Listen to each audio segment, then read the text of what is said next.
ஸ்ரீ மரத்தாண்டவர் ஆலயம், மாரன் கோவில் என்பது மலேசியாவின் பஹாங்கில் உள்ள ஒரு முக்கியமான இந்து கோவில். இது குறித்த சில தகவல்கள்.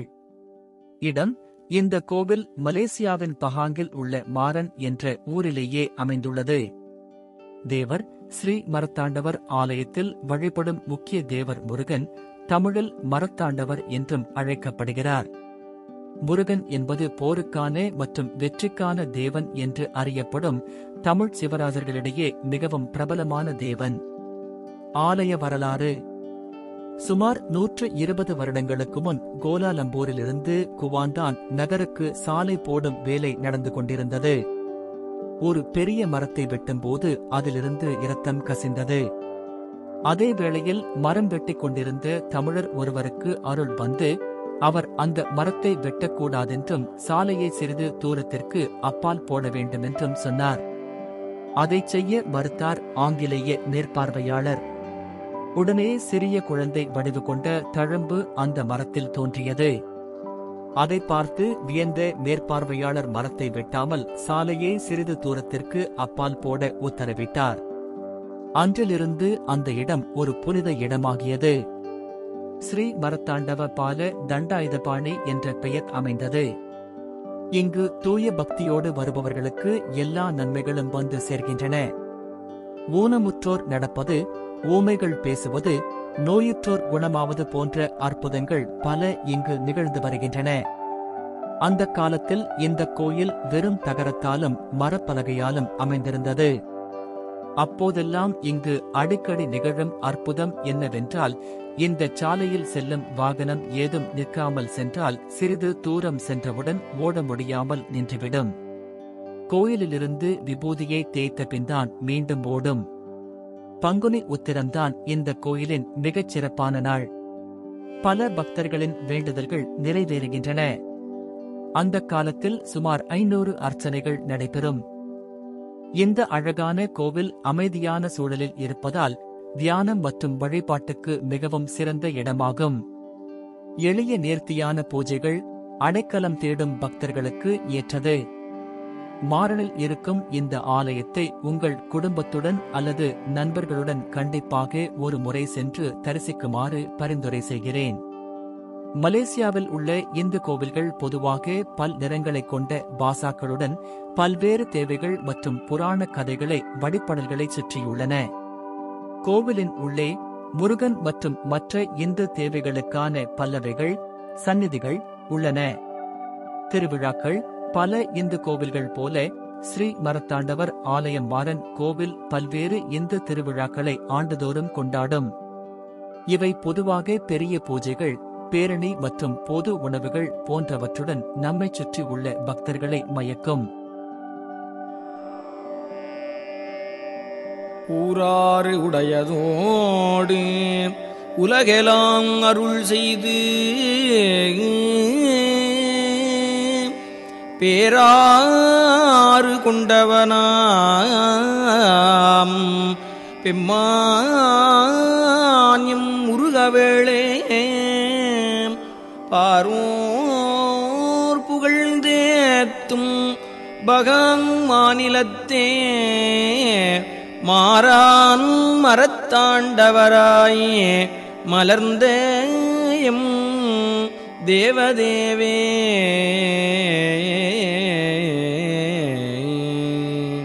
சிந்தைக்கு உகந்தவனை செந்தூல்தனில் காண முந்தை வினை தீர்த்து முருகவேளாய் அருள் பொழியும் எந்தை கந்த சுவாமி உனை ஏழுலகும் தொழுதிடவே விந்தையாய் விரைந்தருளும் வேல் முருகா போற்றி போற்றி.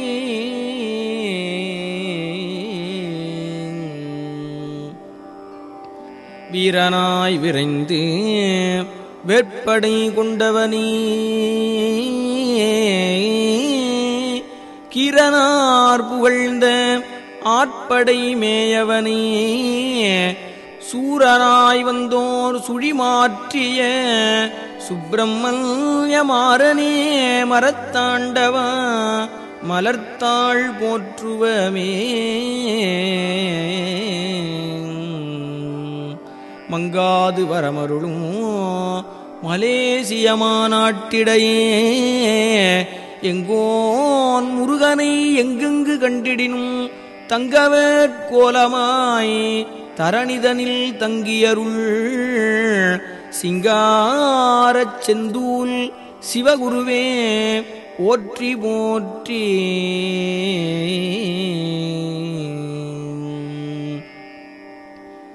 மரத்திருந்து அருள் செய்யும் மாறன் போல் மலேசியத்தில் கருத்தறிந்து அருள் செய்யும் கண்கண்ட தெய்வமுண்டோ. உலத்து இருத்தி துதி செய்யும் உத்தமர்க்கு ஊன்றுகோலாய் குளத்திருந்த தாமரை போல் உதித்தெழுந்த குருபரனே.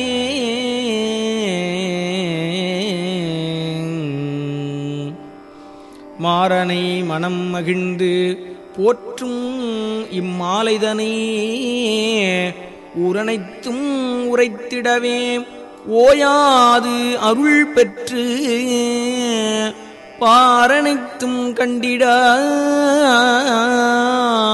பரமசுகநிலை காட்டும் வீரனவன் வேல் முருகன் மாறன் என்று மகிழ்ந்திடுவோம்.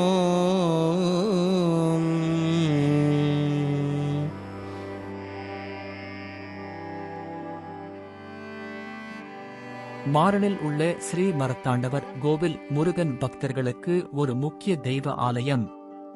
இந்த கோவில் முருகன் தேவனுக்கு அர்ப்பணிக்கப்பட்டது. அவர் மரத்தாண்டவர் என்று அன்புடன் அழைக்கப்படுகிறார். பக்தர்கள் கோவிலுக்குள் வந்தவுடன் முருகன் தேவனின் இறை ஆற்றல் அவர்களை வரவேற்கின்றது. இங்கு ஆண்டுதோறும் பங்குனி உத்திரம் திருவிழா மிகச் சிறப்பாக கொண்டாடப்படுகிறது. இதற்கு மசியாவின் பல பக்தர்கள் வருவார்கள். கடந்த 3 ஆண்டுகளாக திருவிழா மிகச்சிறிய அளவில் மட்டுமே நடைபெற்றது. ஆனால் இந்த ஆண்டு 93வது பங்குனி உத்திரம் மிகப்பெரிய அளவில் நடத்தப்படவுள்ளது. மார்ச் 15 முதல் மார்ச் 26 வரை கோவிலில் விசேஷ பூஜைகள் நடக்கவிருக்கின்றன. முக்கிய நாளான மார்ச் 25 அன்று ஆயிரக்கணக்கான பக்தர்கள் பால் குடங்கள் மற்றும் காவடி ஏந்தி வருவார்கள். மேலும் கோவிலில் 33 அடிவரை வாழ் வேல் நிறுவப்பட்டது. இது முருகன் தேவனின் சக்தியை குறிக்கும். கோவில் நிர்வாகம் பக்தர்களின் வசதிக்காக பல ஏற்பாடுகளை செய்து வருகிறது. பாதுகாப்பிற்காக அங்கு பல போலீஸ் அதிகாரிகள் பணியில் இருப்பார்கள். பண்டக காலத்தில் கோவிலில் தற்காலிக கடைகள் அமைக்கப்படும். இது திருவிழா வானிலை மேலும் சிறப்பாக மாற்றும். ஒவ்வொரு ஆண்டும் 10 கேவ்ஸ் கோவில் பக்தர்கள் மரத்தாண்டவர் கோவிலுக்கு பயணம் மேற்கொள்கிறார்கள். இந்த ஆண்டும் 12 குழுக்களில் 1500 பேர் செல்வதற்கு திட்டமிடப்பட்டுள்ளது. பக்தர்கள் தங்களது பாதுகாப்பை கவனிக்க வேண்டும். மார்ச் 24 மாலை 8 மணிக்கு ஸ்ரீ கங்கா மியூசிக் குழுவின் குமார் அவர்கள் பஜனை நடத்துவார். இந்த கோவில் மலேசியாவின் மிகப்பெரிய ஆன்மீக தலங்களில் ஒன்று. பங்குனி உத்திரம் மார்ச் ஏப்ரல் மாதத்தில் சிறப்பாக இங்கு கொண்டாடப்படுகிறது. இந்த கோவிலின் புனிதமான மரத்தின் பின்னணி மிகவும் ஆச்சரியமூட்டும். 120 ஆண்டுகளுக்கு முன்பு குலாலம்பூரில் இருந்து குவாந்தான் வரை சாலை அமைக்கும் போது ஒரு ருத்ராட்ச மரம் வெட்டப்படும் போது இரத்தம் சிந்தியது. பின்னர் அந்த மரம் புனிதமாக வைக்கப்பட்டது மற்றும் பல முருகன் பக்தர்கள் அங்கு வழிபடத் துவங்கினர். 1998இல் புதிய கோவில் கட்டப்பட்டது. இதில் அந்த ருத்ராட்ச மரத்தின் தனித்துவம் அழகாக சேர்க்கப்பட்டுள்ளது. இந்த கோவிலில் இன்னும் பல சிறப்பு தெய்வங்கள், பூஜைகள் மற்றும் கதைகள் உள்ளன மற்றும் பல வியக்கத்தக்க அற்புதங்கள் இங்கு நடந்ததாக கூறப்படுகிறது. முக்கியத்துவம்: இந்த கோவில் மாறன் மற்றும் அதனைச் சுற்றியுள்ள பகுதிகளின் உள்ளூர் தமிழ் இந்து சமூகத்திற்கு கலாச்சார மற்றும் மத பங்குகளை வழங்குகிறது. இது முருகனுக்கான பூஜைகள், பிரார்த்தனைகள் மற்றும் திருவிழாக்களுக்கு மையமாக செயல்படுகிறது. ஸ்ரீ மரத்தாண்டவர் ஆலயம் மலேசியாவின் பல்வகை கலாச்சார சூழலில் இந்து கோவில்கள் தங்களது சம்பந்தப்பட்ட சமூதிகளுக்கான ஆன்மீக, கலாச்சார மற்றும் சமூக மையங்களாக இருக்கிறது என்பதைக் காட்டுகிறது. சமுதாய ஈடுபாடு. இந்த கோவில் மாரனில் உள்ள தமிழ் இந்துக்களின் சமுதாய உணர்வையும் கலாச்சார அடையாளத்தையும் மேம்படுத்த முக்கிய பங்காற்றுகிறது. இது மத உணர்வுகள் மட்டுமல்லாமல் சமூக மற்றும் கலாச்சார செயல்பாடுகளுக்கு கூட மையமாக உள்ளது. பனையோட்டம். முக்கியமாக வழிபாட்டு இடமாக இருக்கும் இந்து கோவில்கள் மலேசியாவில் சஞ்சாரிகள் மற்றும் சுற்றுலா பயணிகளை ஈர்க்கும். இது திருவிழாக்கள் நேரங்களில் கோவிலின் ஜீவந்தமான சூழலை அனுபவித்து உள்ளூர் தமிழ் இந்து சமூதியின் மரபுகள் மற்றும் நம்பிக்கைகளைப் பற்றிய முருகா என்று நீங்கள் ஒருமுறை சொல்கிற பொழுது முருகனோடு மும்மூர்த்திகளும் அருள் வழங்க வருவார்கள். மு என்றால் முகுந்தன் என்று அழைக்கப்படும் திருமாலை குறிக்கும். ரு என்றால் ருத்ரன் என்றழைக்கப்படும் சிவனைக் குறிக்கும். க என்றால் கமலத்தில் அமர்ந்திருக்கும் கமலனான பிரம்மாவை குறிக்கும். மும்மூர்த்திகளுக்கும் உள்ள முதல் எழுத்துக்களை இணைத்தால் முருக என்று வருவதால் முருகனை கும்பிட்டால் மும்மூர்த்திகளின் அருளும் முருகன் மூலமாக நமக்கு வந்து சேரும் என்பது ஐதீகம். அத்தகைய முருகப்பெருமானை பற்றிய ருசிகரமான தகவல்களைப் பற்றி தெரிந்து கொள்வோம் வாங்க. முருகன் அழித்த 6 பகைவர்கள் ஆணவம், கன்மம், குரோதம், லோபம், மதம், மாச்சரியம். பசிபிக், சிஷில்ஸ், பிஜி, மடகாஸ்கர் நாடுகளிலும் முருகன் வழிபாடு உள்ளது. மலைகளில் குடிகொண்டுள்ள குமரனுக்கு சிலம்பன் என்றொரு பெயர் உள்ளது. முருகனுக்கு விசாகன் என்றும் ஒரு பெயர் உண்டு. விசாகன் என்றால் மயிலில் சஞ்சரிப்பவன் என்பது பொருளாகும். முருகப்பெருமானின் வலப்புறம் உள்ள 6 கரங்களில் அபயகரம், கோழிக்கொடி, வச்சிரம், அங்குசம், அம்பு, வேல் என்ற 6 ஆயுதங்களும், இடப்புறம் உள்ள 6 கரங்களில் வரமளிக்கும் கை, தாமரை, மணி, மழு, தண்டாயுதம், வில் போன்றவையும் இருக்கும். முருகனின் கோழி கொடிக்கும் குக்குடம் என்றோர் பெயருண்டு. இந்த கோழியே வைகறை பொழுதில் ஓங்கார மந்திரத்தை ஒளி வடிவில் உணர்த்துவது ஆகும். கந்த புராணத்தில் வரும் சுப்பிரமணிய ஸ்தோத்திரம் தினசரி அதிகாலையில் படிப்பவர்களது அனைத்து பாவங்களுக்கும் நிவர்த்தியாகும். முருகப்பெருமானுக்கு உகந்த மலர்கள் முல்லை, சாமந்தி, ரோஜா, காந்தன் முதலியவை ஆகும். முருகனை ஒரு முறையே வலம் வருதல் வேண்டும். முருகப்பெருமானை வணங்க சஷ்டி, விசாகம், கார்த்திகை, திங்கள், செவ்வாய் ஆகிய இவை அனைத்துமே உகந்த நாட்கள் ஆகும். முருகன் கங்கையால் தாங்கப்பட்டான். இதனால் காங்கேயன் என்று பெயர் பெற்றான். சரவண பொய்கையில் உதித்தான். ஆகையினால் சரவண பவன் என்று அழைக்கப்பட்டான். உட்கார்த்திகை பெண்களால் வளர்க்கப்பட்டதால் கார்த்திகேயன் என்றும், சக்தியினால் 6 உருவமும் ஓர் உருவமாக ஆக்கப்பட்டதால் கந்தன் என்றும் பெயர் கொண்டான். தமிழகத்தில் முருகனுக்கு குடவரை கோயில்கள் உள்ள இடங்கள் கழுகுமலை, திருக்கழுக்குன்றம், குன்றக்குடி, குடுமியான்மலை, சித்தன்னவாசல், வள்ளிக்கோயில், மாமல்லபுரம். முருகப்பெருமானுக்காக கட்டப்பட்டு முதல் திருக்கோவில் புதுக்கோட்டை மாவட்டத்தில் உள்ள ஒற்றை கண்ணூர் திருக்கோவில் ஆகும். முதலாம் ஆதித்த சோழன் இதனை கட்டினான். இந்த கோவிலில் முருகனுக்கு யானை வாகனமாக உள்ளது. ஒரு திருக்கரத்தில் ஜபமாலையும் வருகையில் சின்முத்திரையும் கூடிய நிலையில் இங்கே அருள் பாலிக்கிறார்.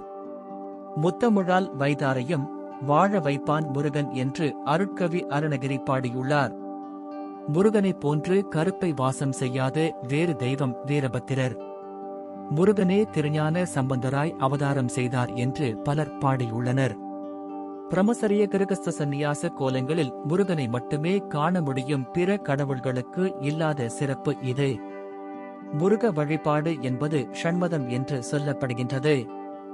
கந்தனுக்குரிய விரதங்கள்: 1 வார விரதம், 2 நட்சத்திர விரதம், 3 திதி விரதம். முருகனின் மூல மந்திரம் ஓம் சரவணபவாய நமக என்பதாகும்.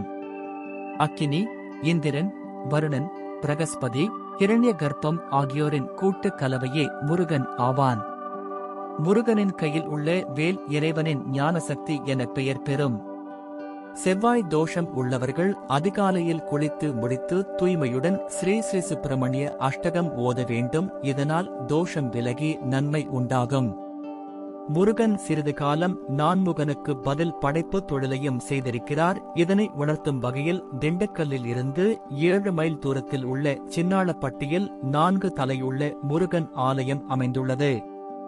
முருகப்பெருமான் போர் புரிந்து அசுரர்களை அழித்த இடம் 3 அவைகளில் சூரபத்மனை வதம் செய்தது திருச்செந்தூர், 2 தாரகாசுரனை வதம் செய்தது திருப்பரங்குன்றம், 3 இந்த இருவரின் சகோதரனான சிங்கு முகாசுரனை வதம் செய்தது போரூர் ஆகும்.